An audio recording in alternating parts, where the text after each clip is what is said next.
Hey everyone, this is attempt number 2 at a 3-color acorn swirl. My 2-color acorn swirl was quite successful, which the only real difference between the 2-color swirl and the 3-color swirl is you're using 3 different colors. The 2-color swirl, you're still using 3 layers. I hope that makes some sense, but you're just keeping the top layer and the bottom layer are the same color. So you kind of mix those in the same batch, and the color in the center is different. But for some reason, the 3-color swirl is kind of eluding me right now. I don't know if it's the inconsistencies in the temperature in my house because it's ridiculously hot. I'm in Florida and don't have the best AC setup going, but it's slightly inconsistent. So I don't know if that has something to do with it or the fact that I haven't been real consistent about which soap I'm using. Right now, what I'm pouring Flirt from MICAS into is Crafter's Choice Premium, not crystal clear. Sorry, that's what I usually use. This is extra clear. I do use crystal clear in here as well for the center color because I did want it to be a little clearer. Didn't quite turn out clear, but clear-ish. The extra clear, I sometimes will buy that if it's on sale, and I won't use it in the soaps that I need to be the clearest, but still want to have a good vibrant color so that the mica shows through really well. It's quite clear. There's not a huge amount of difference, but there is in the more intricate soaps I make. If you really want superb clarity, that's what you want to go with. Now, I am not affiliated with Wholesale Supplies Plus, which is where I purchase the Crafter's Choice Premium Crystal Clear soap and Extra Clear. I prefer all of their soap bases for the most part. But I'm not affiliated with them. They're not paying me to say this. That's just what I prefer. There are so many things that go into choosing your soap base. And you see here, I already have started melting the crystal clear and I'm covering with some saran wrap. That's a really good technique to do in this soap is to cover the soap, or in any soap where temperature matters and you want it to stay warmer longer rather than cool off too quickly. Cover it, it will stay. It won't hold the exact temperature, but it will stay a lot longer if you cover it. I also sometimes will pop it back in the microwave and not turn it on, just close it and use it as an area to keep the warmth in. So I hope you saw, because I'm rambling too much. Oh yeah, I was gonna say, I know I did set the timer on this 10 minutes the first time, and then if it's not set up to where it's a little bouncy when you poke it, pencil eraser or the back side of one of these silicone spatulas will do nicely. Something that's got a little bit of give to it, but is solid and firm. And if it doesn't bounce back a little bit like a trampoline, it probably needs more time, which is why you saw me add an extra 5 minutes. And that's the basic instructions for the Acorn Swirl is between the first and second layer. That's the timing.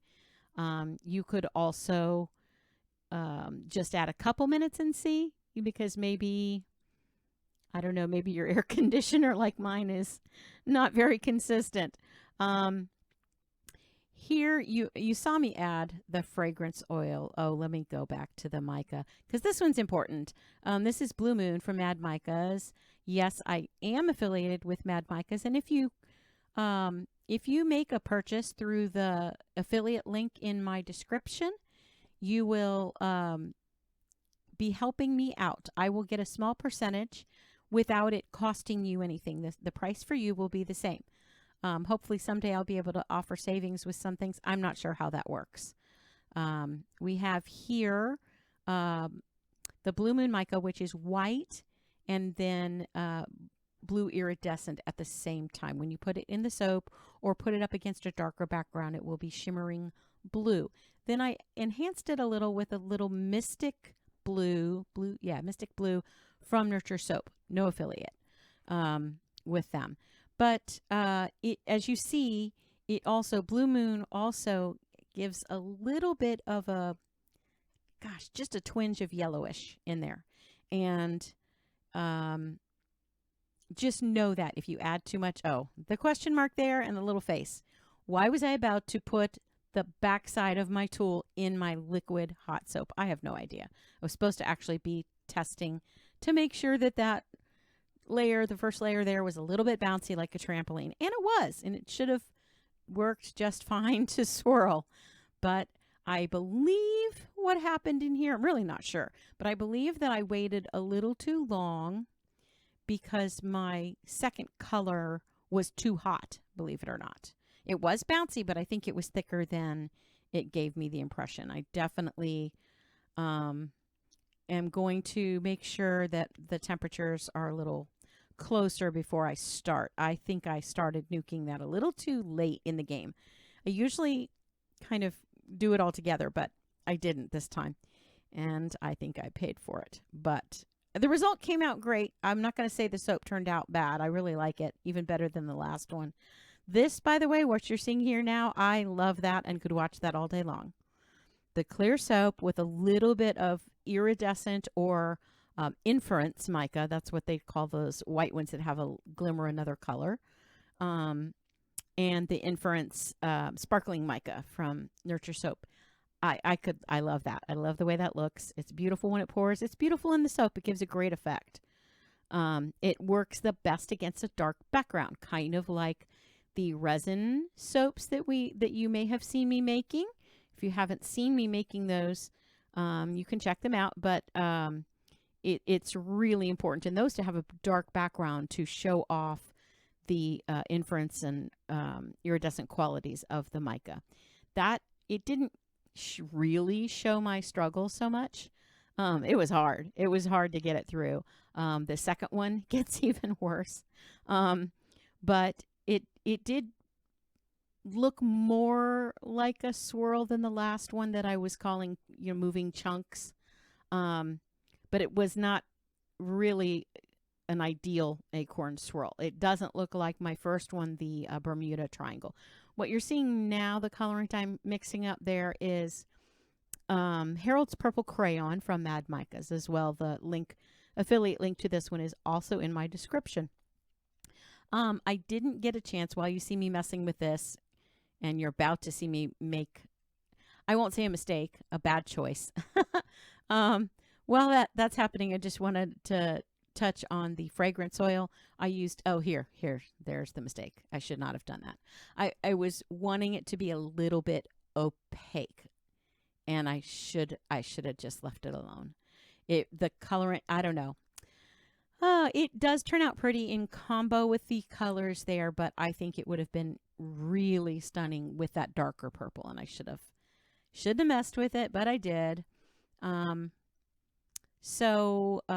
The fragrance oil. I'm using a combination of Merlot from Wholesale Supplies Plus. And yeah, see, when I was poking that one, I was like, yeah, that's too solid. It's not going to go through very well. But it wasn't completely solidified, as you'll see in the pictures. It just, I don't know. It seized up a little quicker than I expected, and that the timer indicated it may be because, again, this layer is also the extra clear.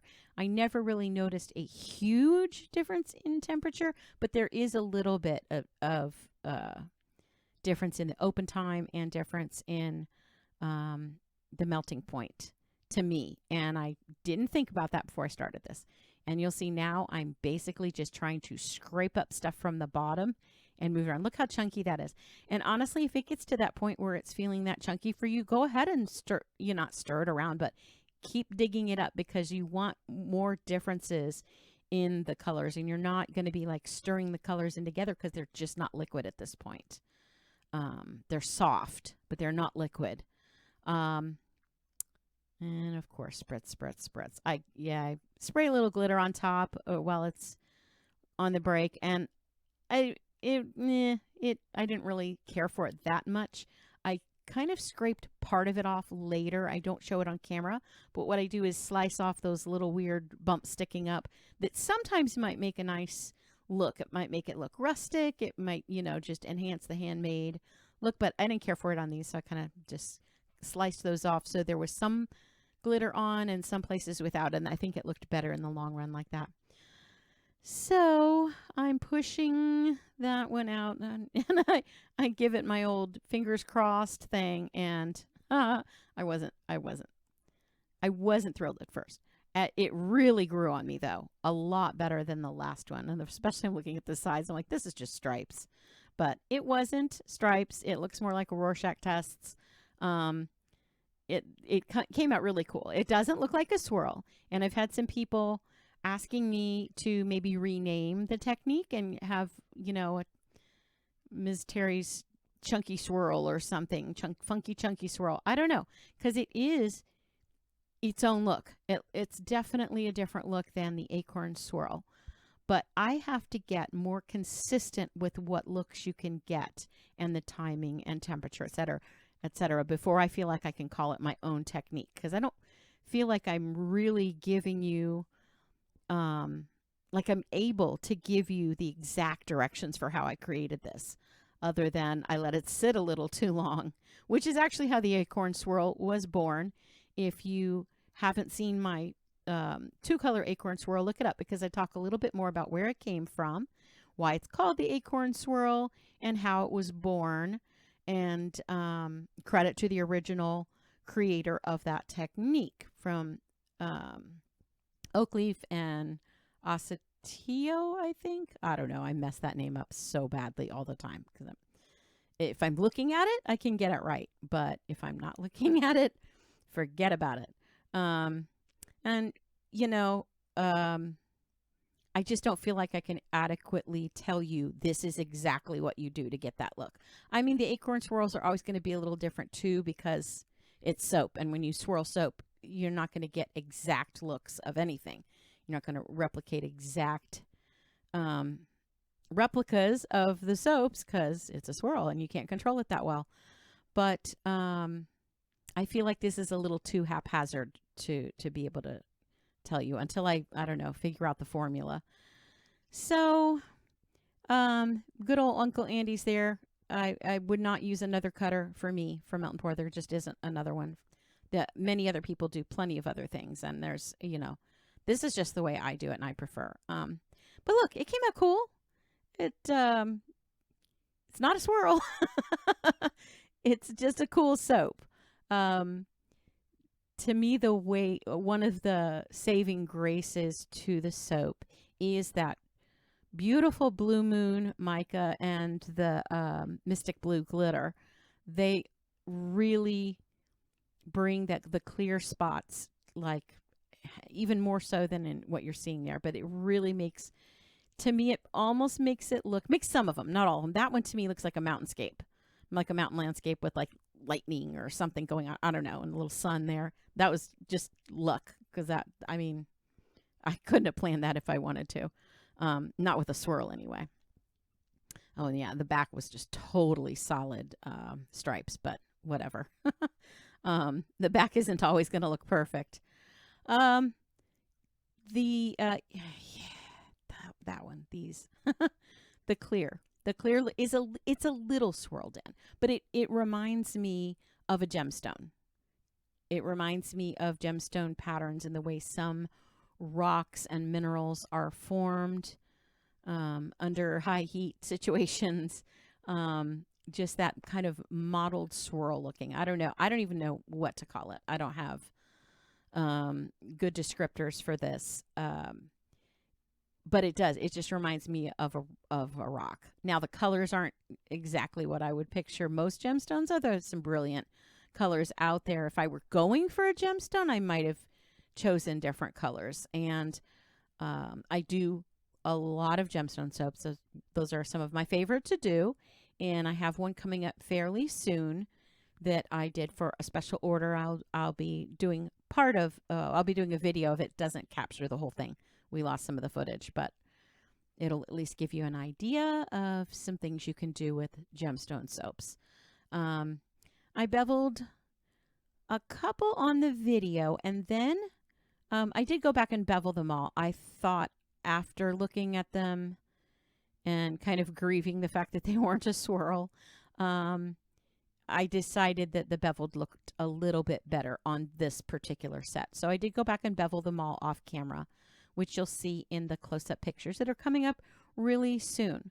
I hope you're also watching and not just listening, and listening, not just watching, because I do in my videos, I do give a lot of verbal descriptions and directions.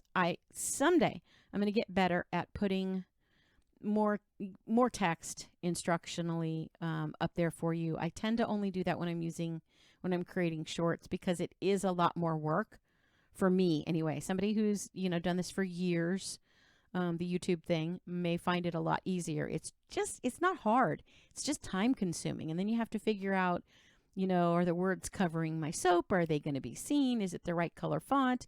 Nope, it blends in here because now it's pink over pink or whatever. There's a lot that goes to it, and but someday I hope to get better at doing that and put up like what the name of the fragrance, how many ounces of soap I'm using.